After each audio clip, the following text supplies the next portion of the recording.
আজকে আমরা আমাদের কাটারের একটা হাইড্রোলিক ট্যাঙ্কি আছে, ছোট একটা ট্যাঙ্কি আছে। ওই ট্যাঙ্কিতে আমরা হাইড্রোলিক তেল দেব। তো এটা আপনাদেরকে দেখাইতেছি।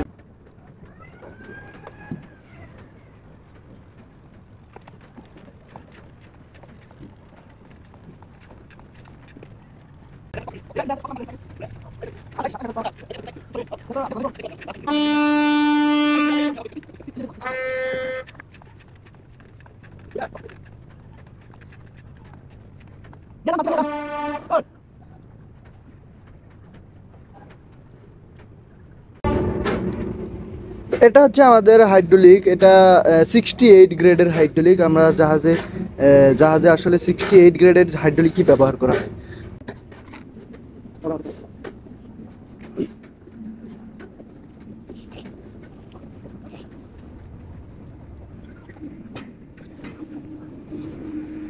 এটা হচ্ছে আমাদের হাইড্রোলিক ট্যাঙ্কি। এটা আসলে একটা রিজার্ভ ট্যাঙ্কির মতো ব্যবহার হয়।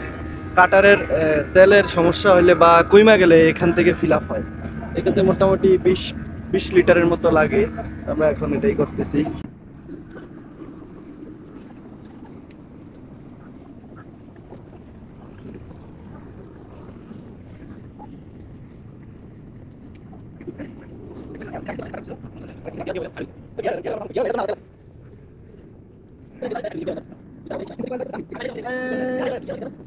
এখানে আমরা যে হাইড্রোলিকটা দিতেছি আসলে মূলত এখানে হাইড্রোলিকও দেয়া যায়, তবে মোটামুটি চালিয়ে নেওয়ার জন্য আমরা হাইড্রোলিকটাই দিতেছি।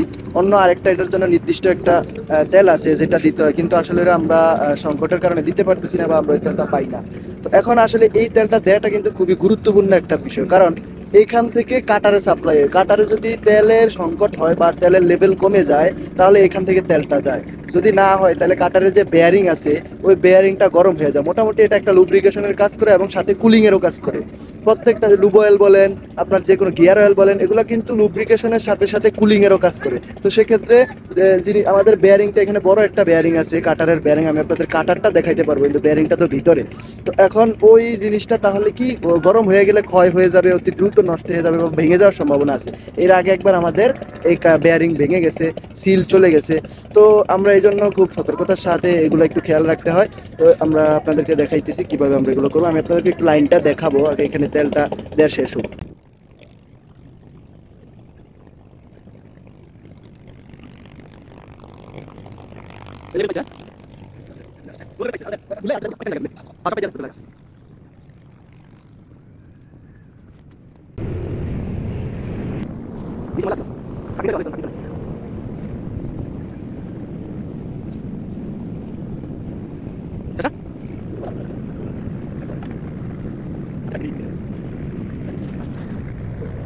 টাঙ্কিটা ছোট হইলেও কিন্তু এটার কাজ খুবই গুরুত্বপূর্ণ। তো আমি এখন লাইনগুলো দেখাবো যে লাইনগুলো কিভাবে কিভাবে কাটারের মধ্যে গেছে। আসলে উপর থেকে যতটুকু দেখানো যায়। এখানে এই যে এখান থেকে দেখেন এই যে ভাল্বগুলো কিন্তু খোলা আছে। এখানে এই যে একটা বাল্ব আছে, এখানে একটা বাল্ব আছে, দুইটা লাইন আছে। তো এই লাইনগুলা এখান দিয়ে ভিতর দিয়ে গিয়ে ওই নিচে দিয়ে গিয়ে আমাদের ল্যাডারের ভিতর দিয়ে চলে গেছে। এই যে এই দুইটা লাইন, এই দুইটা লাইন আমাদের এখান দিয়ে ভিতর দিয়ে চলে গেছে। এটাকে বলা হয় ল্যাডার। এই ভিতর দিয়ে চলে একবারে সামনে চলে গেছে। তো এখন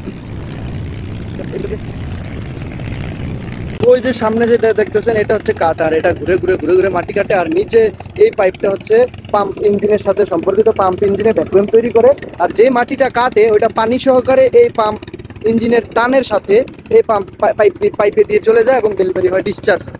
তো আমাদের এখানে এইখানে ভিতরে একটা মোটর আছে, হাইড্রোলিক মোটর আছে। ওই মোটরের সামনে একটা ট্যাঙ্কি আছে, হাইড্রোলিক ট্যাঙ্কি। এখানে 2 ব্যারেল হাইড্রোলিক লাগে।